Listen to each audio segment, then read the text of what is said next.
Welcome back to the Now Morning Show. It's just about 25 minutes before the hour of 8 o'clock. I am Kimberly D'Souza in your company, and joining me on set right now is Inspector Michelle Lewis, and we're just going to be talking about the illegal firearms and illegal ammunition that have been making their way onto our streets. Inspector Lewis, good morning, and thank you so much for joining us on the Now Morning Show. Thank you very much for having us. Good morning to you, and good morning to all your listeners and your viewers throughout. Right. Now, Inspector, of course, we have been talking about the illegal issue, or the issue about illegal firearms. Can you tell us how many have been seized for the year thus far? Sure.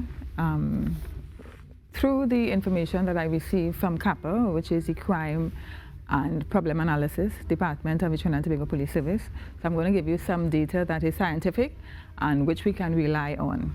And so for the year so far, from January to March, we have 106 firearms that have been found or seized during that period. Nice. 136, sorry. And when compared to last year, do we have figures for that, just to see exactly how we're doing in terms of getting these things off the streets? Sure. So for the same period last year, we would have had 172 firearms seized. Of course, as you know, the data at the end of the year, sometimes what we see is trend. And so depending on the month, depending on the season at the country, at the point in time, we see a dip or a rise in the graph. Right. And so we tend to go by the trend in relation to how the firearm and ammunition are seized and found, and even offenses that are committed using firearm and ammunition.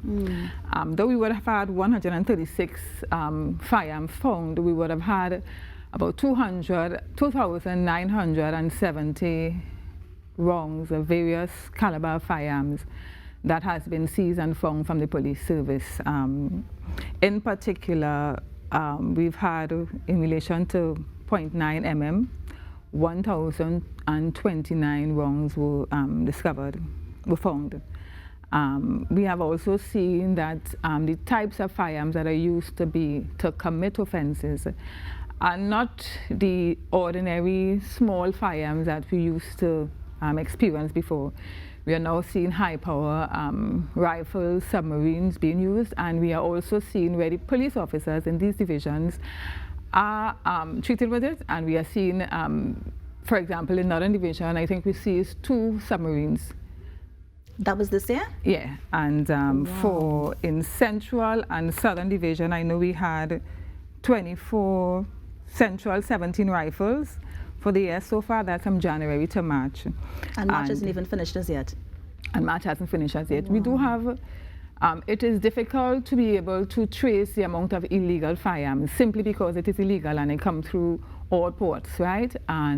But what we do is that when these firearms come into possession of the Trinidad and Tobago Police Service, we have a section which is called the Specialist Evidence Recovery Unit, which we call SURU.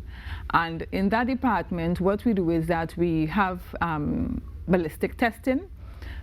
We partner with international bodies in the United States, Canada, Europe.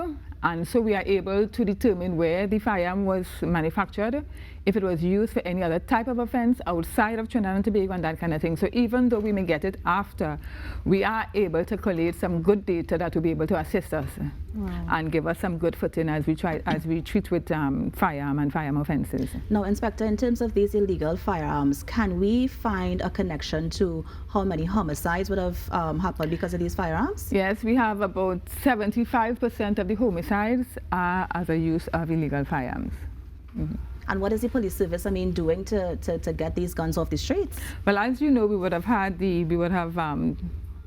launched a new unit last week.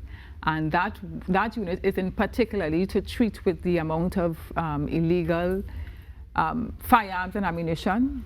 We also have the anti-gang unit, which is also to deal with that kind of thing. So within the organization, we've seen an increase in collaborative efforts with agencies outside of the TTPS.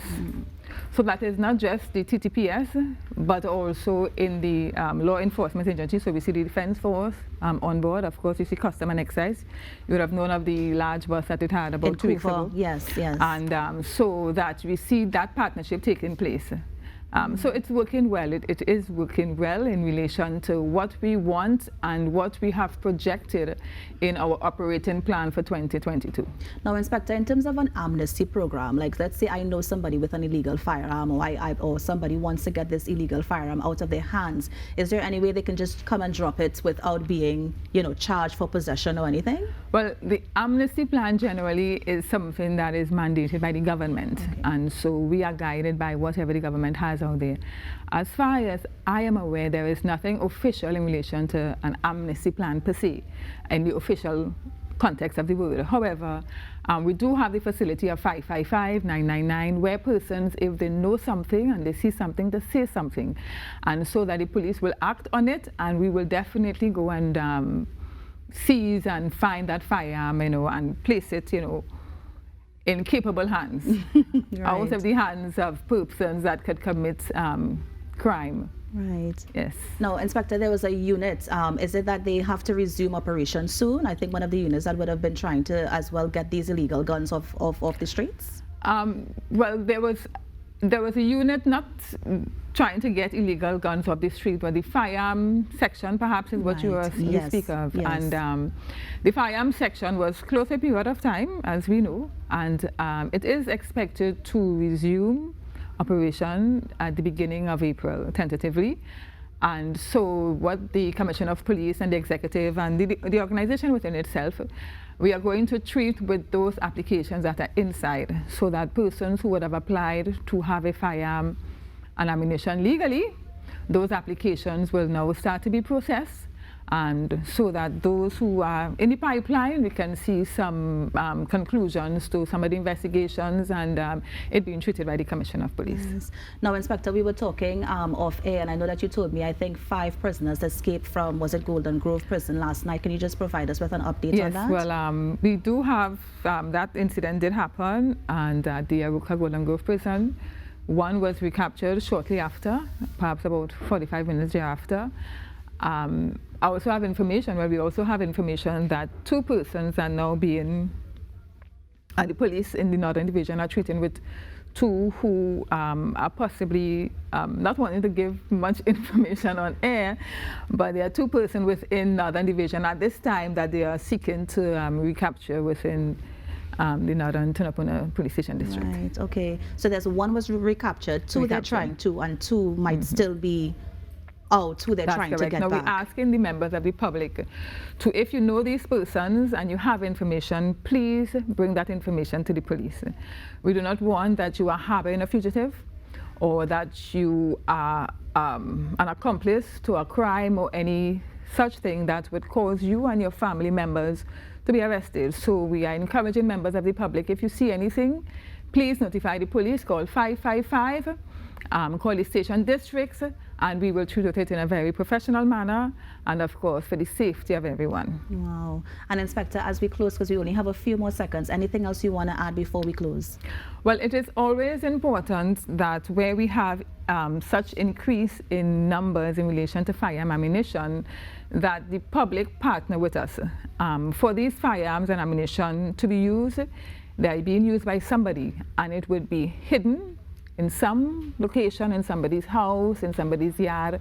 Sometimes you see something, it may not be in your home, but you might see them put it in the bush. It's not too far from where you live.